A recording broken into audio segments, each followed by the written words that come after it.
dear viewers of the educators, we hope that you all are fine and doing well.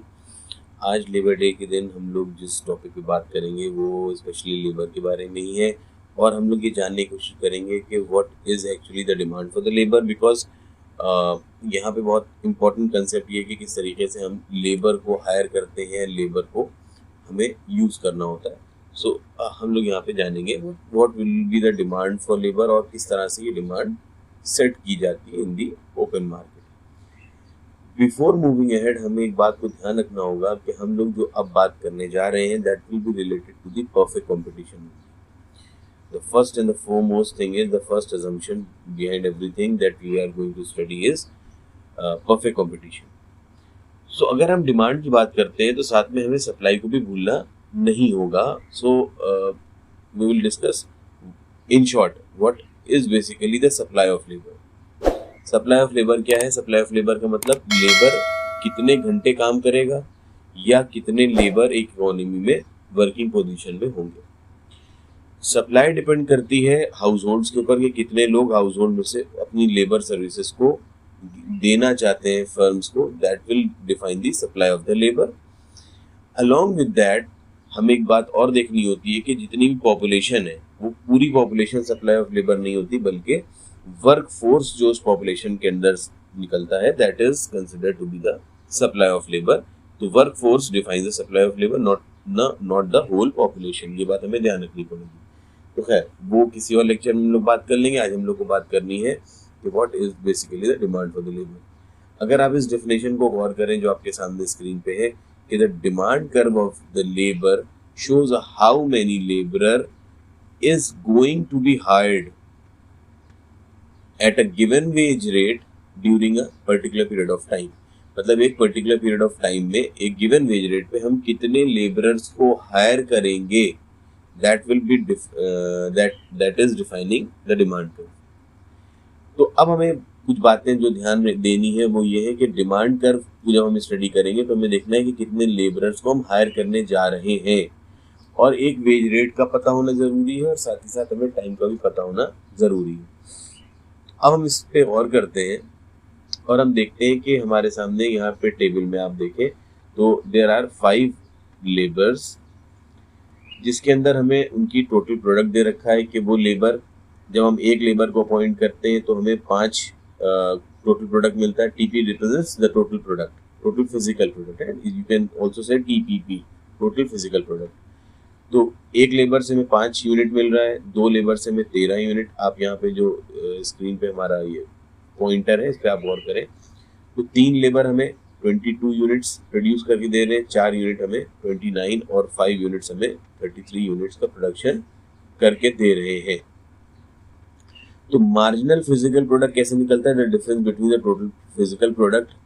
तो अब हम देखेंगे कि सेकेंड यूनिट से हमें मिल रहा है 13 का आउटपुट और फर्स्ट लेबर से हमें मिल रहा है 5 का. तो 13 minus 5, this 13 minus 5 represents 8. So there is a change of 8 when additional 1 labor is introduced.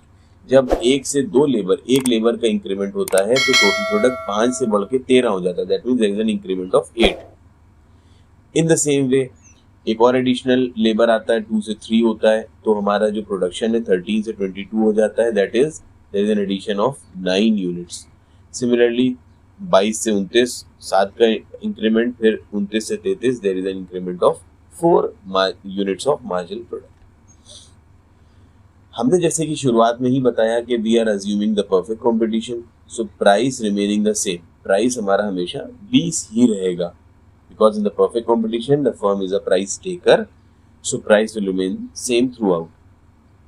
Then comes MRP. So what is the definition of MRP?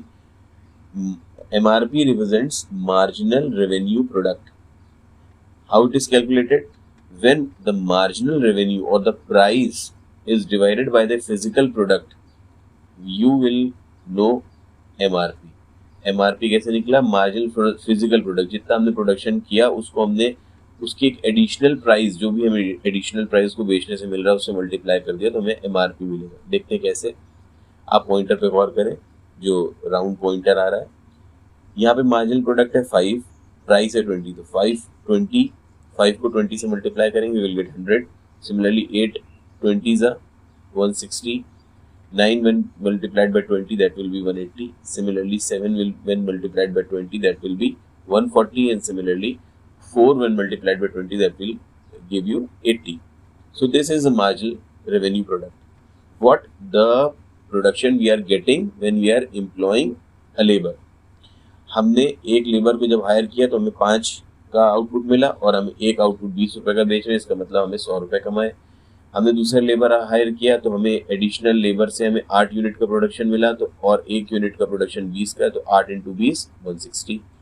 इसी तरह से एक और लेबर जब हमने हायर किया तो हमें प्रोडक्शन हो गया 9 का, तो 9 के प्रोडक्शन से हमें और 20 का बेच रहे हैं तो हमें 180 रुपीज़ का फ़ायदा हुआ।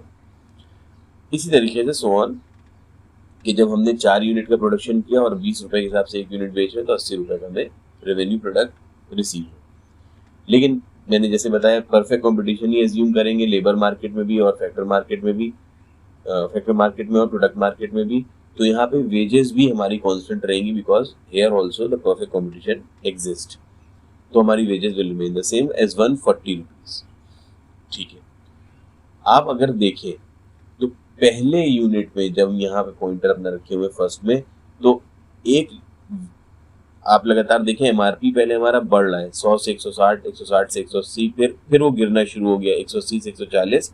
ये क्यों हो रहा है कि पहले एमआरपी बढ़ रहा है 180 तक आया, फिर उसके बाद 140 और 80 लगातार गिर गया।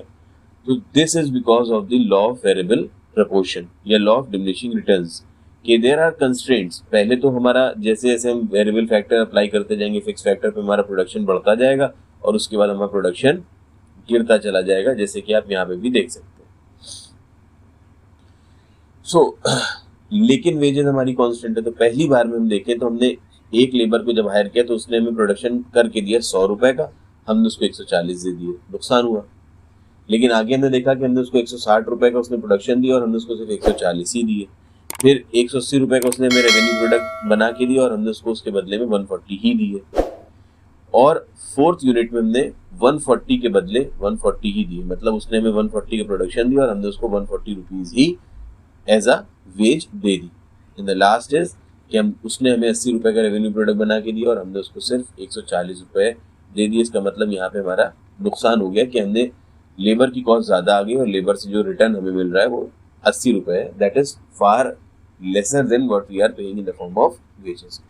तो हम कह सकते हैं कि this fourth number of labour will be the condition of equilibrium. अभी हम लोग आगे पढ़ेंगे कि किस तरीके से इक्विलिब्रियम को डिफाइन करते हैं। तो equilibrium is a condition when MRP is equals to wages, जहां पे हमें वेजेस बराबर मिल रही हो उतनी जितनी हमने लेबर को हायर किया है। लेबर को हायर करके हमें प्रोडक्शन मिला 140 का और हम उसको 140 ही दे रहे हैं, मतलब मेरा रेवेन्यू और मेरी कॉस्ट दोनों बराबर है। This is the condition of equilibrium position. और हम इतने ही लेबर को अपनी फर्म में हायर करेंगे, इससे ज्यादा अगर हम करेंगे तो आप देखिए फिफ्थ नंबर पे 80 रुपए का हमें रेवेन्यू मिल रहा है और वेजेस देना पड़ रही है हमें 140। तो that is the condition of loss. Anyhow moving forward, अगर हम बात करें इससे रिलेटेड हम कर्व की और हम देखें डिमांड कर्व को किस तरीके से हम बनाते हैं। तो अब आपकी स्क्रीन पे ये डिमांड कर्व बन के आ जाएगा, जहां पे हम वाई एक्सेस पे हम दिखाएंगे वेजेस को और एक्स एक्सेस पे हम दिखाएंगे क्वांटिटी ऑफ लेबर को। ये हॉरिजॉन्टल जो है ये इसको एक्स एक्सेस का नाम देंगे हम, ये क्वांटिटी ऑफ लेबर शो कर रहे हैं। आप देखें यहाँ पे वेजेस का डेफिनेशन आ गई कि 50, 100, 150 and 200 and similarly there is a quantity of labour.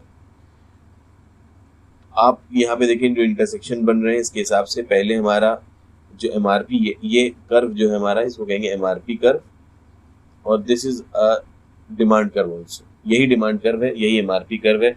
जिस तरह से ऊपर टेबल में देखा कि एमआरपी लगातार बढ़ रहा था, एक पॉइंट आने के बाद कंस्ट्रेंट्स आए और हमारा रेवेन्यू प्रोडक्ट गिरना शुरू हो गया, गिरते गिरते कम आ गया। So this is the MRP curve और यही हमारा बनता है डिमांड फॉर द लेबर। और अब सवाल उठता है कि हम कहाँ पे और कितना डिमांड करें लेबर की। तो हमने अभी ऊपर आपको जवाब दिया कि जितना हमारा रेवेन्यू प्रोडक्ट रिसीव हो रहा है जब उतनी ही वेजेस हम देंगे तो मेरे लिए एक प्रॉफिटेबल कंडीशन होगी कि जितना हमने कमाया हमने सिर्फ उतना ही दे दिया। मीन्स अगर हम कहें यहाँ पे 140 रुपए हमें प्रोडक्शन मिल रहा था, तो 140 के हिसाब से जब हमने 140 ही वेजेस दी, मतलब जितना हमें रेवेन्यू मिला उतना ही हमने उसको कॉस्ट दे दी।